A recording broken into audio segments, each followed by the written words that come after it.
Last year, um, 2020 saw an unprecedented surge in white supremacist propaganda. Mostly that was caused by Trump supporters. Um, not even a once in a century pandemic could prevent white supremacist groups from deluging the American cities with extremist propaganda for 2020. Banners were hung from freeway overpasses, stickers were slapped onto street signs, and flyers were dropped onto the windshields of parked cars. An Anti-Defamation League, also known as ADL, um, the study published on Wednesday recorded 5,125 incidents of white supremacist physical propaganda last year, making it the highest level of cases reported since the nonprofit began tracking such data 5 years ago. The findings average about 14 incidents per day, and are nearly double the 2,724 cases that were reported back in 2019. The data highlights the stunning growth of new splinter movements that did not exist when the squatter Donald Trump took office. At least 30 white supremacist groups disseminated propaganda in the U.S. in 2020, but three of them, the Unpatriotic Front, the New Jersey European Heritage Association, and the Nationalist Social Group, were responsible for 92% of the activity, according to the ADL. All of them were founded within the past 3 years. Many seem to have come out of the fracturing of the far right movement that occurred after the Unite the Klan rally the Unite the Klan rally in Charlottesville, Virginia in August of 2017.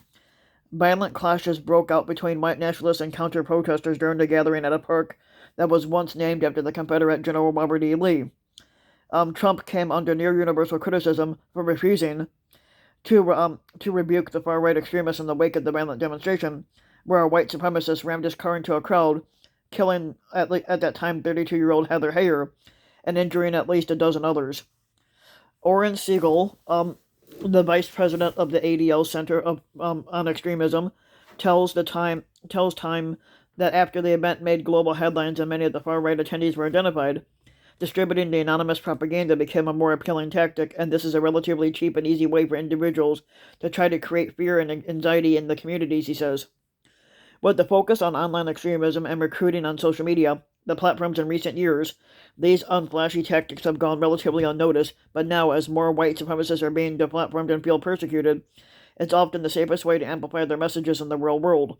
In 2020, the white supremacist propaganda appeared in every state except Hawaii, with the highest levels of activity coming from Texas, Washington, California, and New Jersey, New York, Massachusetts, Virginia, and Pennsylvania, according to the ADL's data.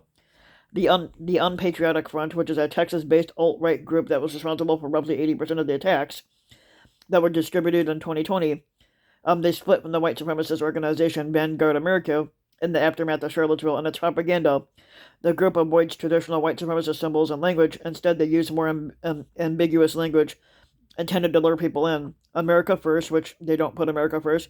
United We Stand, which you don't care about. Two parties, one tyranny. Reclaim America and Not Stolen, according to the report. The materials direct people to a sleekly designed website.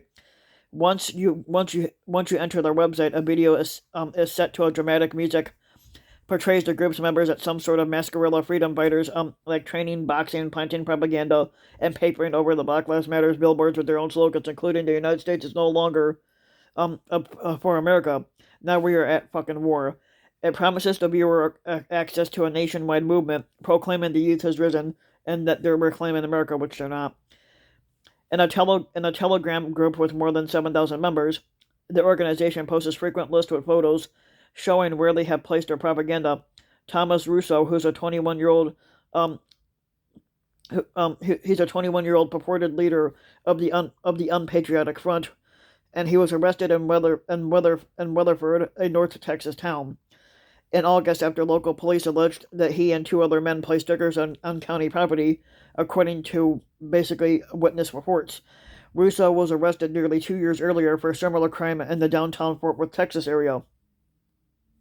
The Unpatriotic Front has developed a distinctive style for its brand, with blue and red messaging on banners, flyers, and stickers that have alarmed many communities. In Montclair, New Jersey, stickers for the white supremacist group started popping up last spring, responding to concerned residents. The city's mayor, Sean Spiller, last month had promised that Montclair will not stand silently by while the communities defaced by these anti-democratic terrorists were not going to be fucking intimidated.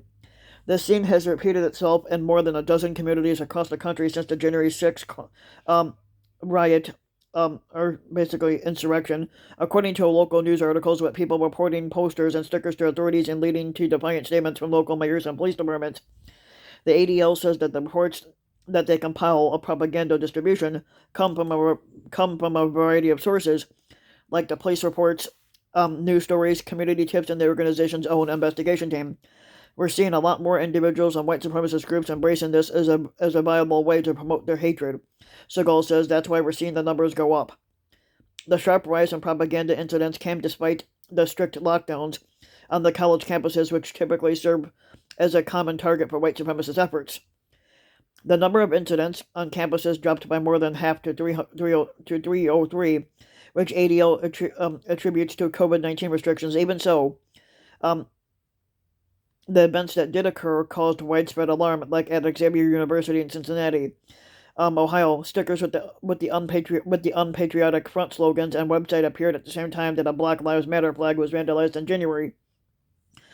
A lot of the groups spreading this kind of propaganda seem to use the language of identitarianism, a decades-old belief system based on spreading fear that immigrants are overtaking the white Christian identity as part of the so-called Great Replacement.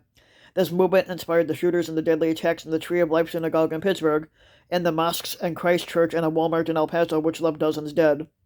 In 2019, the Department of Homeland Security warned that celebration of violence and conspiracy theories about the ethnic replacement of whites as the majority ethnicity in various Western countries are prominent in their online circles. In the report last year, the agency again asserted that white supremacist violence remains the biggest domestic threat to all of America. The President Joe Biden has vowed to target the white supremacist extremism. He's launching a government-wide effort to refocus the U.S. security agencies to focus on these domestic threats. The U.S. prosecutors have arrested and charged more than 300 of the men and women who stormed the Capitol on January 6th, and the logos of the New Jersey European Heritage Association and Nationalist Social Club, which are two of the top three distributing organizations in ADL study, were seen among the pro pumpkin tip mob and the insurrection in Washington. Siegel of the ADL views the distribution of this kind of physical, old-fashioned propaganda as a dangerous gateway into the broader white supremacist movement. It's more than sitting on your mom's couch and engaging on some platform, but it's not quite attending an event, he says. It's that sort of middle space and the testing of the waters.